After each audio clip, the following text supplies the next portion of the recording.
play a game. They're here. Here's Johnny. Welcome to my world, bitch. Hi, I'm Chucky, and I'm your friend to the end. Heidi ho. When you're down here with me, you float down. Like scary movies? Uh-huh. What's your favorite scary movie? Man, you look so much better bald. Thanks, man. I appreciate that. Welcome back to an episode of Friday the 14th. New faces, I guess. I don't know. Franco and the returning Franco, I guess, and the returning Mr. Fuentes. Today we're talking a non-horror movie. It's a thriller, but like a non-horror thriller. It does have gore. It has gore. It has lots of gore. And it's a Christmas episode, so we're talking about Violent Night. Violent Night. The newest Christmas holiday flick. How do you want to start it? Do you have like the outline of everything? What do you want to start off with? I'll start it however I want to start it. Sounds good. First off, who are you? I am Franco. Who are you? I'm Mr. Fuentes. Cool. Glad we got that out of the way again. Yeah, I just want to make sure that, people who are jumping on know who we are, if they haven't seen our faces before. But yeah, no, we're going to do Violent Night. I think it just came out, last week? It was the I think first, so. Yeah, like when it came out. the third, fourth. And yeah, definitely, it's definitely a twist on a Christmas movie. What would happen if Santa happened to be coming in through your house whenever a hostage situation was happening? So yeah, Violent Night. It has a David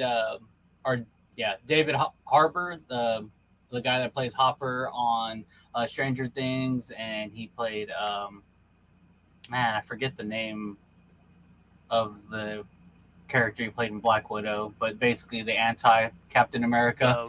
Red Guardian? The Red Guardian, yes. He played the Red Guardian and Black Widow. And then we have John Leguizamo.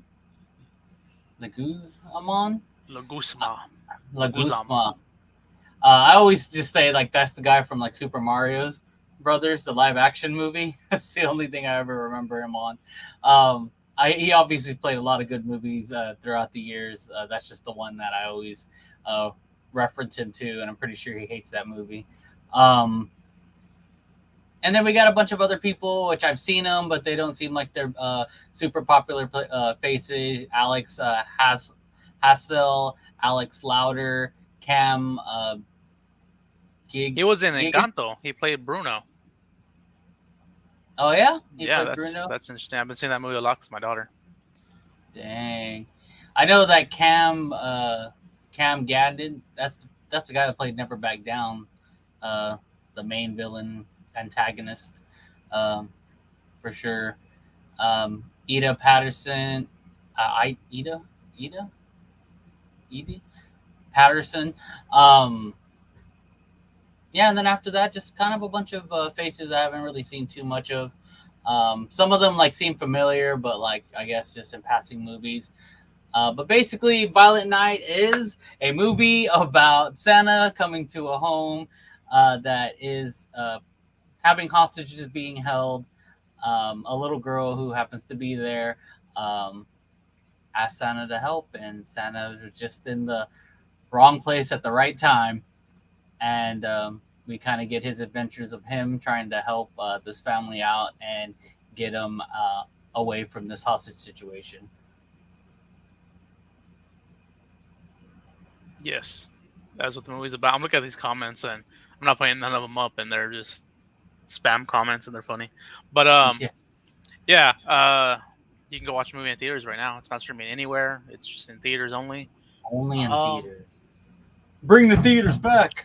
I guess like the movie was. I enjoyed it. I guess we give it a rating. Did you see the director and all that as well? Oh, the director was Tommy Warkola. Ricola. Ricola. Doesn't really seem to have a giant list of movies that he's directed so far. But a lot of them seem to be kind of those off-brandish types of movies. We got a movie called Dead Snow.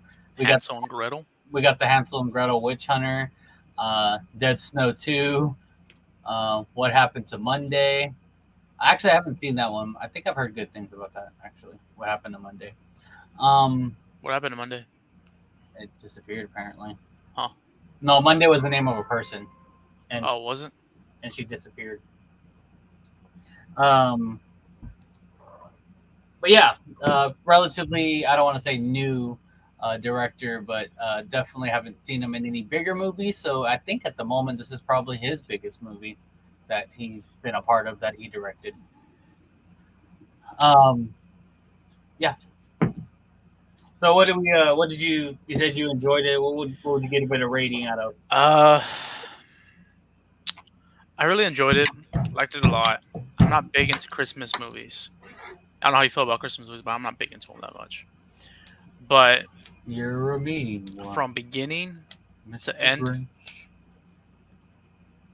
I had my attention, and I would give it 4.5 machetes out of 5.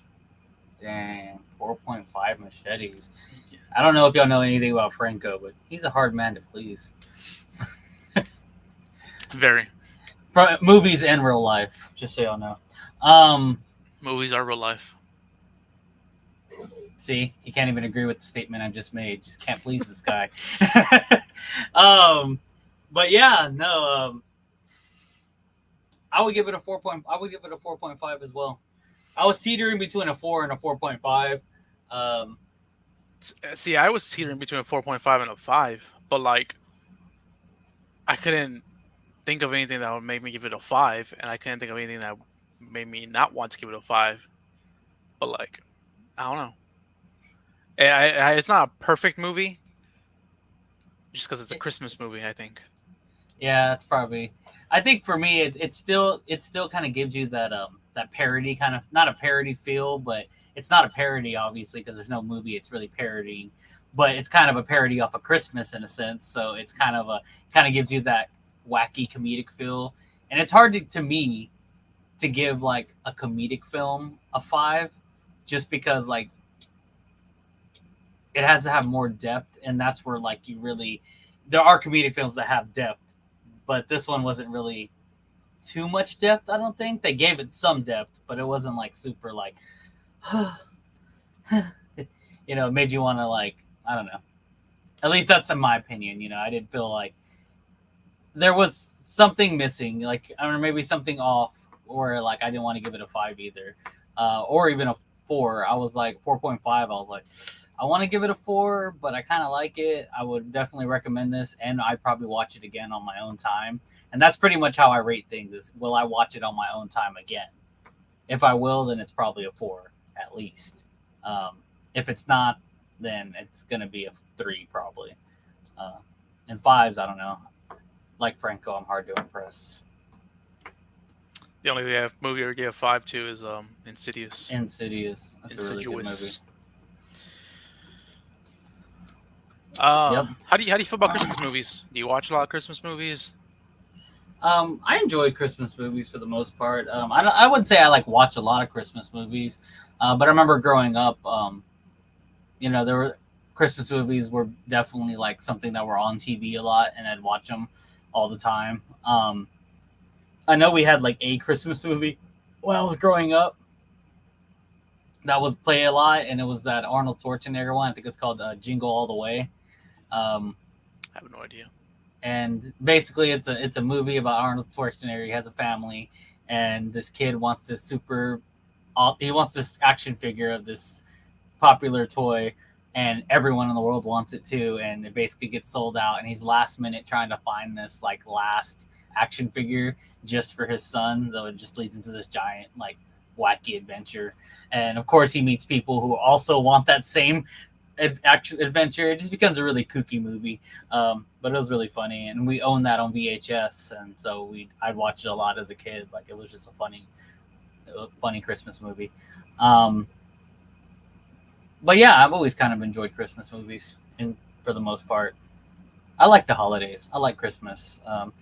It's the only time of the year I think things get to slow down a little bit. People actually get like days off. You can actually see your family, and you can actually like go have fun with them and have an excuse to get together and like just be happy, kind of. Sometimes for most people. Yeah, for most people. But yeah, I guess we can kind of get into the meat of the movie. You pretty much said what you thought that you liked it overall. What did you think going into the movie? When I first saw the original trailer, the first one, it made it seem like it was a horror movie. It made it seem like it was like, how it is Santa Claus getting at the wrong house. Yeah, the house getting broken into, but it seemed like it was going like on a murder spree, like horror movie wise. Mm-hmm. But then the second trailer dropped, and it was like, oh, this is like a funny thriller action type movie. Mm-hmm. And I don't know. The first trailer I saw was like, okay, I want to see this movie if it's a horror Santa Claus movie. But then the second trailer, I'm like, I don't know. It seems like a B-rated Christmas movie. Mm-hmm. And like, I'm not big into Stranger Things. I don't care for David Harbour. So I was like, I don't see him playing a good Santa Claus. I don't see it being that good. But I was wrong. I was glad to be wrong. Well, how'd you feel about it? What'd you going into it? I just thought it was going to be a fun movie. I mean, I do like Stranger Things, and I like David Harbour and his portrayal of Hopper, which I noticed in cinema. Whenever you play a character pretty well and it starts getting like bigger, you start getting typecasted for that type of character. So I kind of figured he would be kind of a Hopper-ish type of Santa, which he was, in my opinion. He was kind of a smart ass, but he was the good guy that was trying to help, the little guy, which is who he is also in Stranger Things. Yeah, I mean, he was just he got typecasted, and I enjoyed it because it's pretty much the same character he would have played in Stranger Things, and I like his character he plays in Stranger Things. So, but I kind of want to go back to what you said, like, so because even though they both of the ideas are Santa killing, but one is to save people and one is to do it because he just wants to kill. It makes it a completely different thing to you in your head. Just because one, he wants to be a nice person and save people, and one, he's doing it to be violent and hateful. Let's get into spoilers here a little bit. So if you haven't seen the movie and you don't want to be spoiled, get the fuck off our live stream. Come back later on when you're done watching it. If you want to be spoiled, then proceed with caution or whatever. But I think the premise, I enjoyed this movie. I enjoyed the fuck out of it. I think it would have been so much better had they done it where Santa. Okay, the movie, I guess it spoiled more of it. He's feeling bad about Christmas at this time. He's feeling down after doing it for, we say, 1,100 years, I think, or something like that. 1,100. The world's filled with greed now at this point. All the kids want is money, money, money, money, money, toys, games, money. That's it. Video games and money. Video games, money. That's pretty much all the premise of what kids want, which I mean is true nowadays for the most part. Mm-hmm. But had they turned it into like, he got tired of going to houses and all that, and he went on a killing spree, like something just switched, and like he started enjoying it, I think like it probably would have been so much better. It probably would have been a 5 to me, and I think that's something they should look into doing maybe next year. Yeah, bring back David Harbour, because David Harbour honestly was a good Santa in my eyes and everything. I would love to see him play Santa. I know throughout the the years, I guess we always have different Santa Clauses. Like everybody remembers Tim Allen as Santa Claus, and I can't think of others on my head right now because I didn't watch many Christmas movies. But I think David Harbour, if he reprises Santa Claus, I think I'll let's watch it. I wouldn't mind seeing it. They do give a. I don't think I'm really gonna. I don't know if we're really gonna talk about it, but they do try to give like a backstory of Santa. I think as for like a sequel wise, you know, I was going to talk about this at the end, but we're already kind of talking about possible bringing him back for another movie. I don't think a movie after this event would be good, but I think a prequel about, you know, how he got into the position he's in now, because they dropped a lot of hints, kind of like giving you an idea of like how he became Santa and like what his life was previously before Santa. And they definitely built a good foundation for making a good prequel, and maybe even the like last thing that happened right before he became Santa, because that kind of seemed to be the thing that changed his mind about, you know, being the person he was back in the past to the person he is now. I think that'd be a pretty good sequel / prequel to this movie if they do decide to bring him back. It's a good freaking movie, guys. Just go watch it. By the end of the stream, we're both going to change it to 5. All right. Well, that's actually also what I was going to tell you earlier, was that if they made a prequel to this movie and they did it right to like really like coincide with the things that he talked about during this movie, I think it would make it a 5, because you'd feel it a bit probably more the next watch around if you watched the prequel and knew what he went through before becoming Santa, and then watching this now and being like, wow, like, okay, he went through a lot, and it probably took a lot for him to change his ways back to having to be a person he didn't want to be anymore in this movie. But I don't know. You'll never know. Maybe we will know. Maybe if we talk about it enough, people will be like, we need the prequel to the movie. We need the prequel to the movie. Release the Snyder Cut. Release the Snyder Cut. Release the Harbor Cut. You have any particular scenes that jumped out to you that you want to talk about? That Can we get into our favorite deaths first? we can go to favorite kills. Yeah. Favorite kills? Mine was the third kill, I think, or second kill.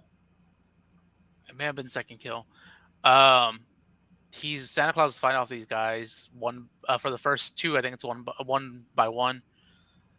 The second kill, he doesn't want to kill them, obviously, because he's Santa Claus. He doesn't want to be that guy again, because they had the backstory and apparently he killed people, and he didn't want to be that guy again, apparently. And he's trying so hard not to fight back, but then he has to kill these people because they're just breaking into him, and they don't believe that he's actually fucking Santa Claus, because adults don't believe in Santa Claus anymore, which is real dumb. But he's kill him. He stabs him in the eye with a star that was on top of a tree, and the dude's still fighting back after the stab. So like he's running at him, and this dude he sees the wire and plugs it in, and he electrocutes him basically to death. And I thought that was pretty dope. That was my favorite death scene, kill scene. That was a really good one. Even the first one was pretty good. It's really funny because I remember, I talk about this a lot in a lot of the quotes or a lot of the other past podcasts, but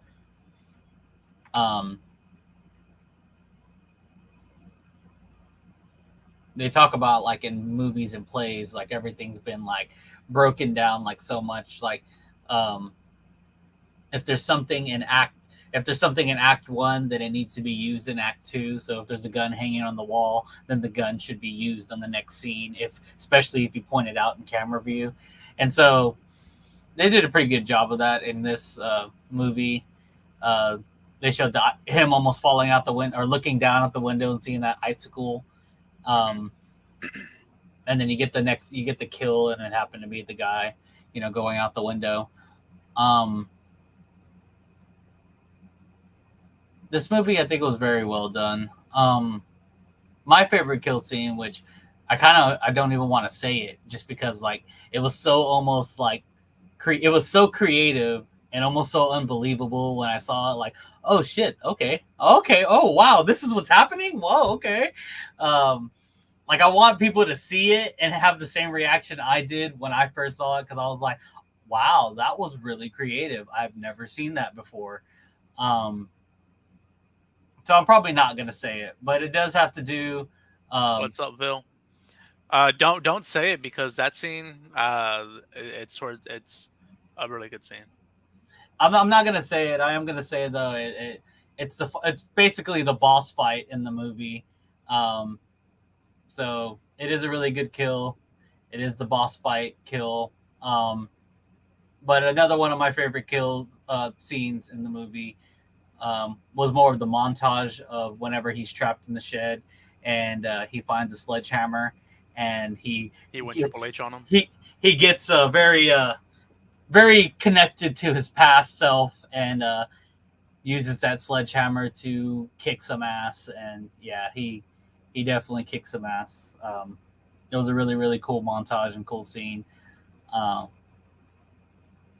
Definitely something cool to see, because if you obviously see in the beginning that Santa Claus, at least this version of Santa Claus, isn't, at least anymore, a very jolly person. He's kind of had some repressed anger kind of going on, and almost felt like he was doing this Santa gig as almost like a job requirement, and not really because he cared about it anymore, which you kind of get inklings of it during the movie that he did at some point, like really care about doing this, and then has slowly kind of felt like it's a job that he doesn't even want to do anymore.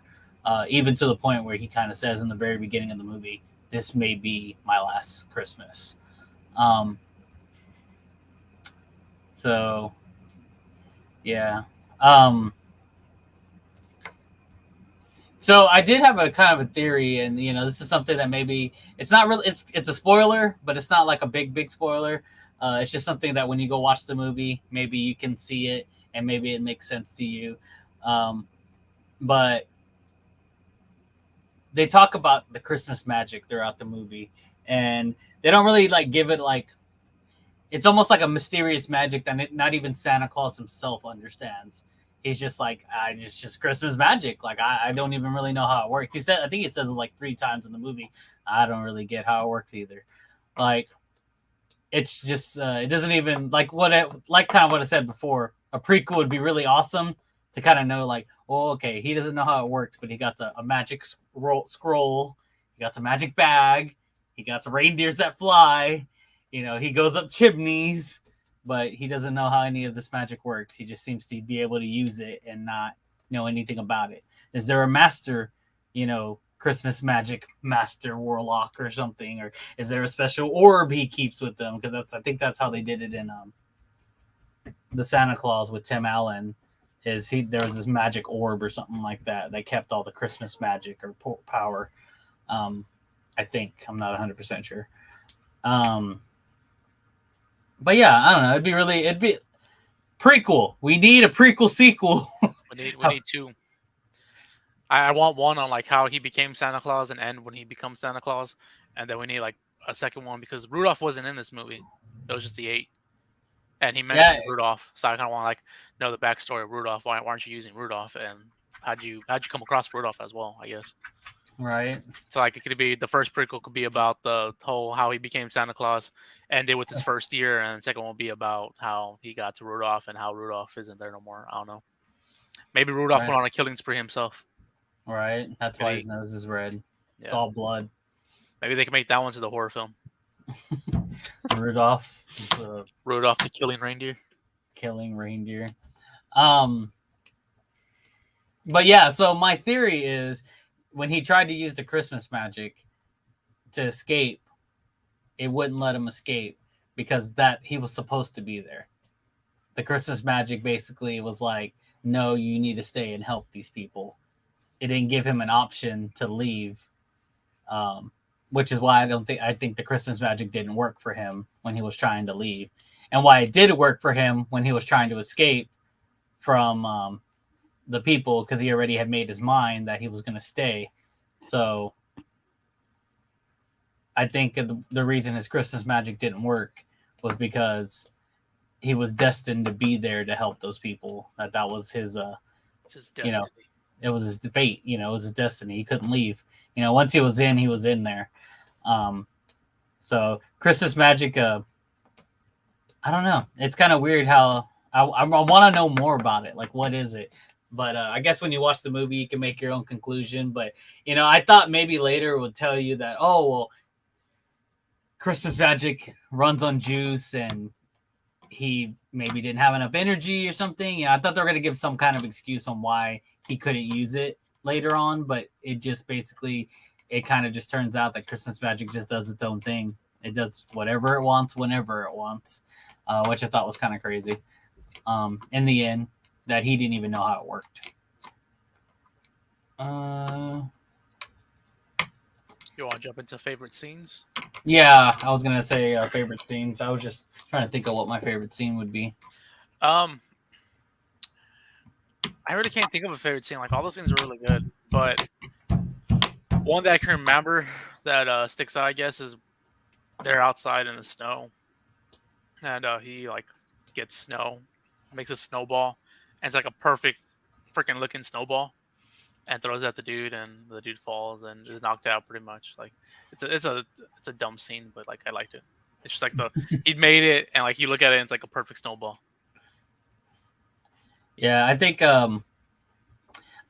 what's really cool, or something that to me that makes this movie a 4 to 4.5. This is one part of the movie that I think was really, really brought out that rating for this movie, is that they basically recreated a small section of Home Alone inside this movie, which gave you the nostalgia for movies like Home Alone. And so it was really, really well done the way they did it. So it was like way more violent than your Home Alone movie, which I think is even more satisfying because it leads to 2 deaths in it. Yeah, it leads to, well, one, she basically kills someone, and then the other one, Anna. But yes, it leads to 2 deaths in the end. But yeah, no, it's really crazy, like how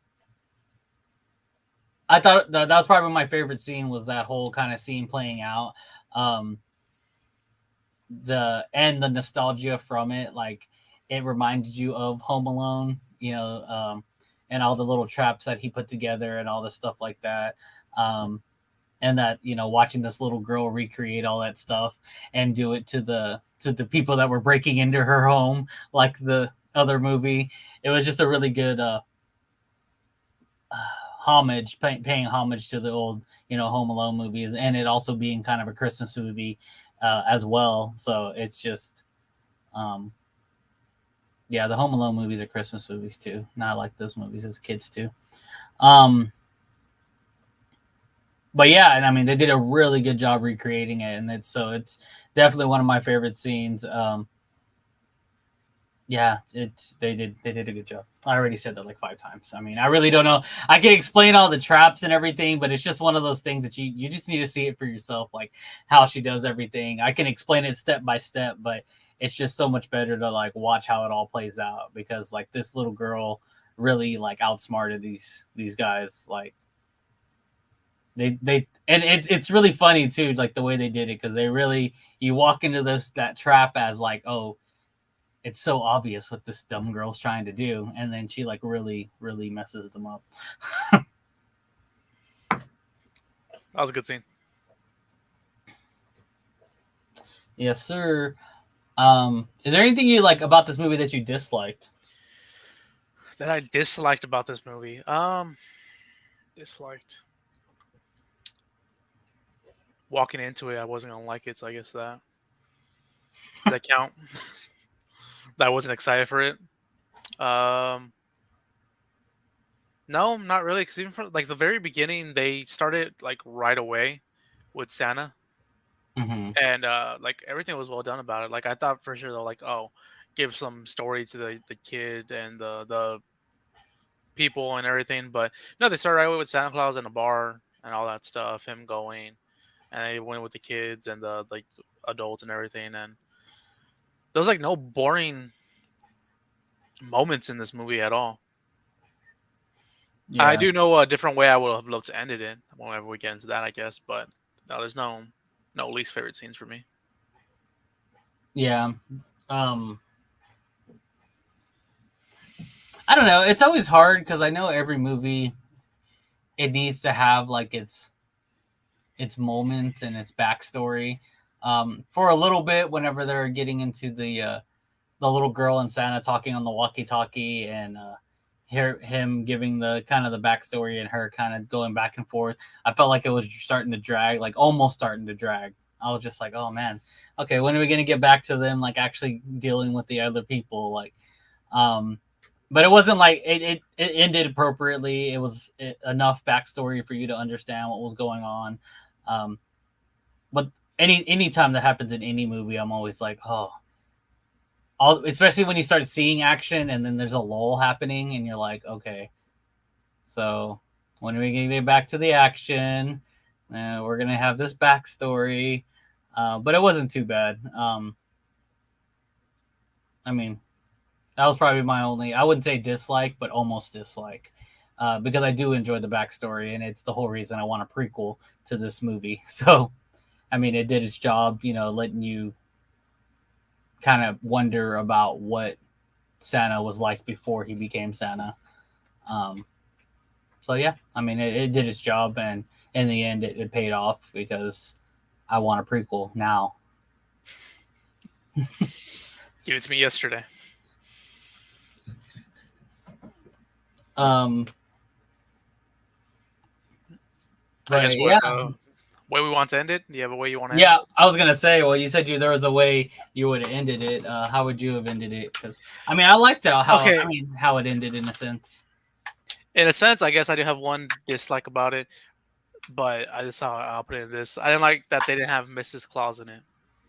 They referred to her, talked about her, even had his wedding ring on, but they didn't show her. I think like there's nothing major that I would have done to end it. It's just whenever the reindeer leave, they go get their bag, his bag, towards the ending, his bag and his something else. What else did they grab for him? Oh, the hammer. The hammer. What was the hammer? Skull Crusher. Skull Crusher. Yeah. And I would have just had Mrs. Claus, in with the reindeer, taking it to him. She was in the bag, man. She just left like a little note saying you forgot this or whatever. I would just have her put her in there so you can see Mrs. Claus. Mm-hmm. But that's how I would have ended it. Just like, oh, look, Mrs. Claus. Well, I mean, one of the reasons they probably didn't do it is because they didn't know how successful this movie was going to be. Yeah. If they cast a female as Mrs. Claus now and they really go do the prequel movie, now they have to stick with that person.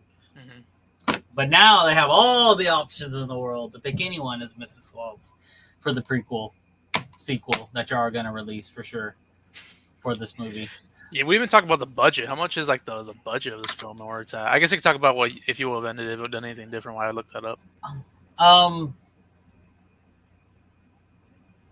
No, I think it ended pretty well. I mean, every movie that has a story, I'm a very like, I want everything to be closed nicely. And so, like, what happened to the family? How did everything end up afterwards? What is there anything special?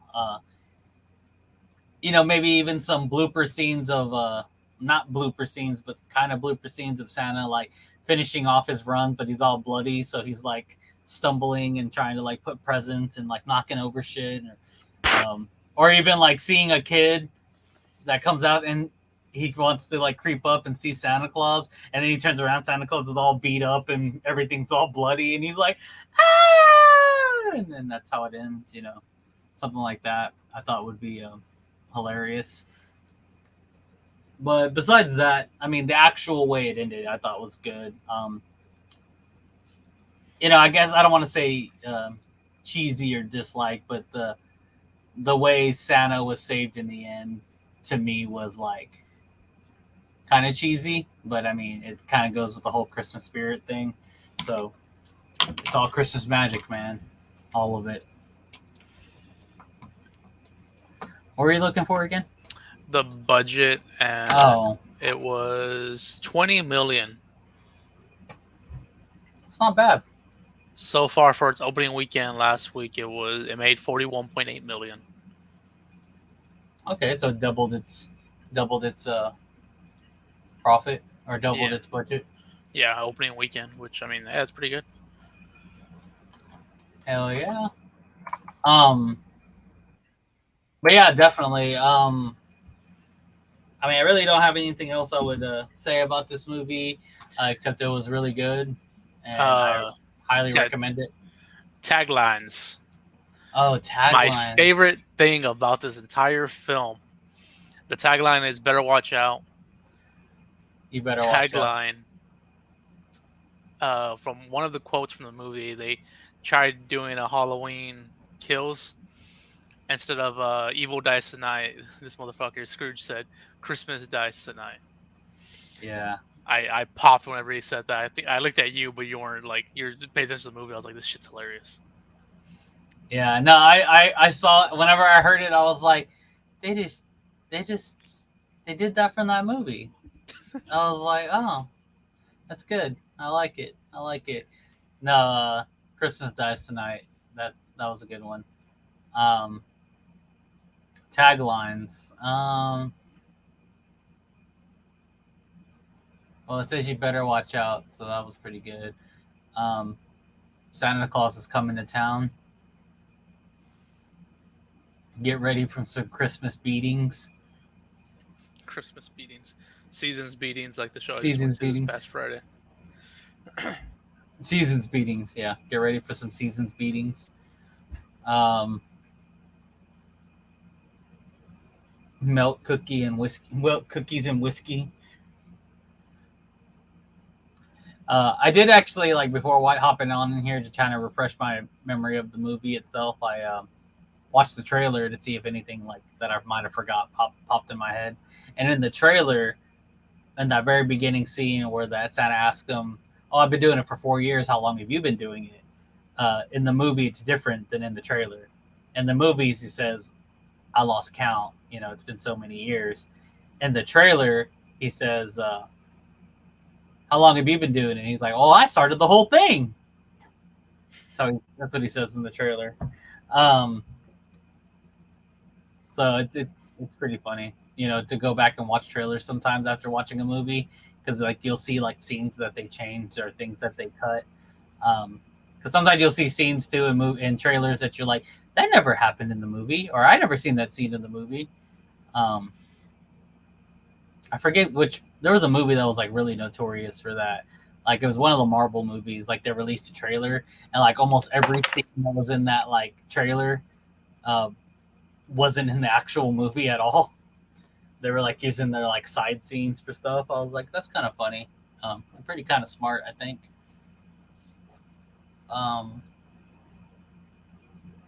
But yeah, no. I think 4.5 is appropriate. It was a really good movie. They did a really good job.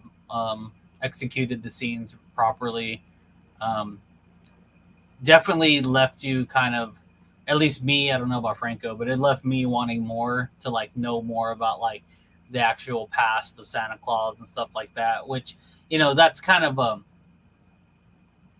if they never make any kind of prequel or sequel to this movie, it'd probably make this movie still perfectly fine, and it's never gonna like bother me. But having a prequel and like kind of knowing more about that past they were trying to kind of build on would be awesome to see. But leaving you with that little bit of idea for you to wonder yourself what type of person Santa was before this movie is still kind of I forget what it's called, but it's something movies do to kind of keep you interested. Like they don't give you the whole story, so you get to use your imagination to fill in the blanks. So they did that pretty well too.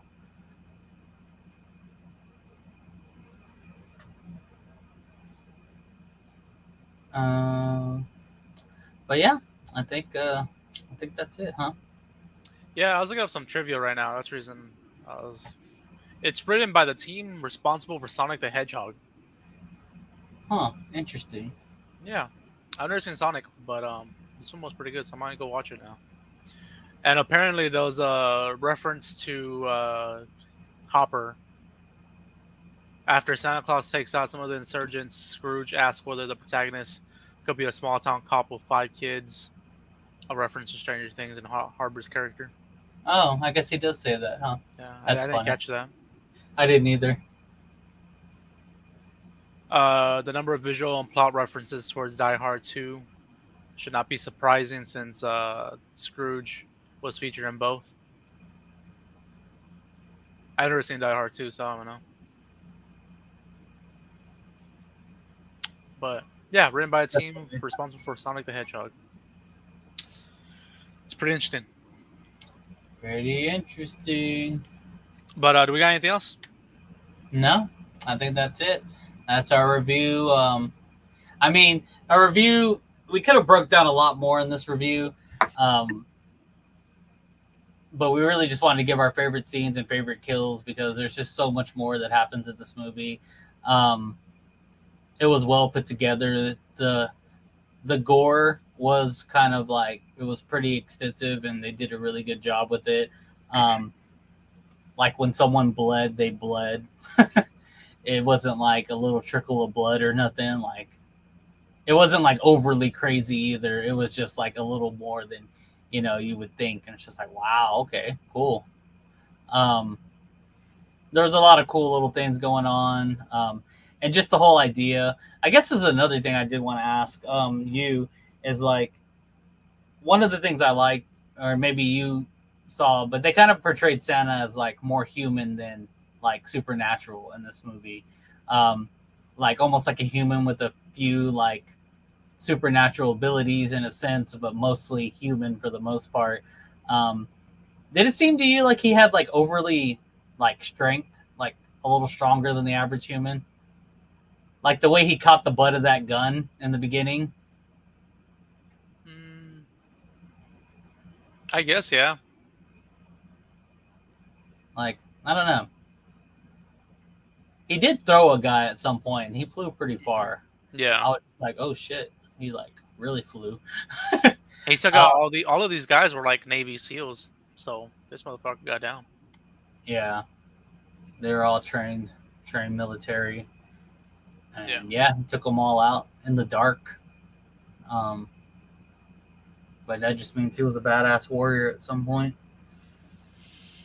But yeah, no, it was pretty like, I don't know. I was just like, I did like the fact that they kind of left him more human than like supernatural, like almost like it would have been kind of lame if he got like stabbed and it didn't affect him.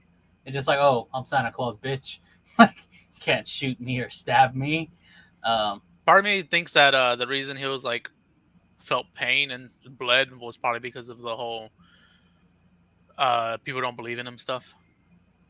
So you think the more people believed in him, the more invulnerable he would have been? Yeah. Like obviously no adults believe in him at this point, but if like more people believe in him, the like I guess more superheroic he is or whatever. The more stronger. That makes sense. Yeah, that makes sense. Even like more toward the ending of the movie. And if you are gonna go watch this movie in theaters, which is still in theaters right now, stay for a post-credit scene or mid-credit scene, whatever. Because I was gonna joke about it with you when we're watching. I was like, oh yeah, like if you're gonna get up, like yeah, we gotta stay for the mid-credit scene. Like, come on, like pretending like how every movie's supposed to have one nowadays. And then it actually had one. I was like, oh, okay, I was right. Cool. There was a mid-credit scene, yeah. Stay for the mid-credit scene. I don't know if there's an end-credit scene. You'll have to tell us because we didn't stay that long. But the mid-credit scene, yeah, for sure there is one. So check it out. It's not like super important to the plot, but it was a funny mid-credit scene. But yeah, I think that's it, man. Well, that's our review for Violent Night. We both gave it 4.5 out of 5. You can go watch it in theaters currently right now. It was a Universal film, so it should be streaming somewhere soon. But yeah, thanks for watching, listening. This should be up audio wise sometime next week, and we will be coming back with Friday the 14th, starting Thursday, January 12th. We'll be rolling out episodes. We should be having the whole schedule up probably by this Friday. Mhm. So yeah, be on the lookout for that. Follow our social medias at Friday the 14th, UHD, and you can follow me at Rastin Tacos as well. And you can follow my lovely co-host over here and his bald face. My face isn't bald. Not bald face, bald head. Only my head. Yeah, I'm Mr. Fuentes. I do music. You can catch me on Spotify or anywhere you stream music. Just search Mr. Fuentes, the name that's right under here. Or if you're listening audio, Mr. Fuentes. Also on my social media, TikTok, all that, at Mr. Fuentes 361. And yeah, thank y'all for joining us. We'll be back next month and getting back into the horror grind. And hopefully we'll be releasing what our first review is going to be for the year soon. So we'll see you then. Catch you guys on the next one. Peace. Peace.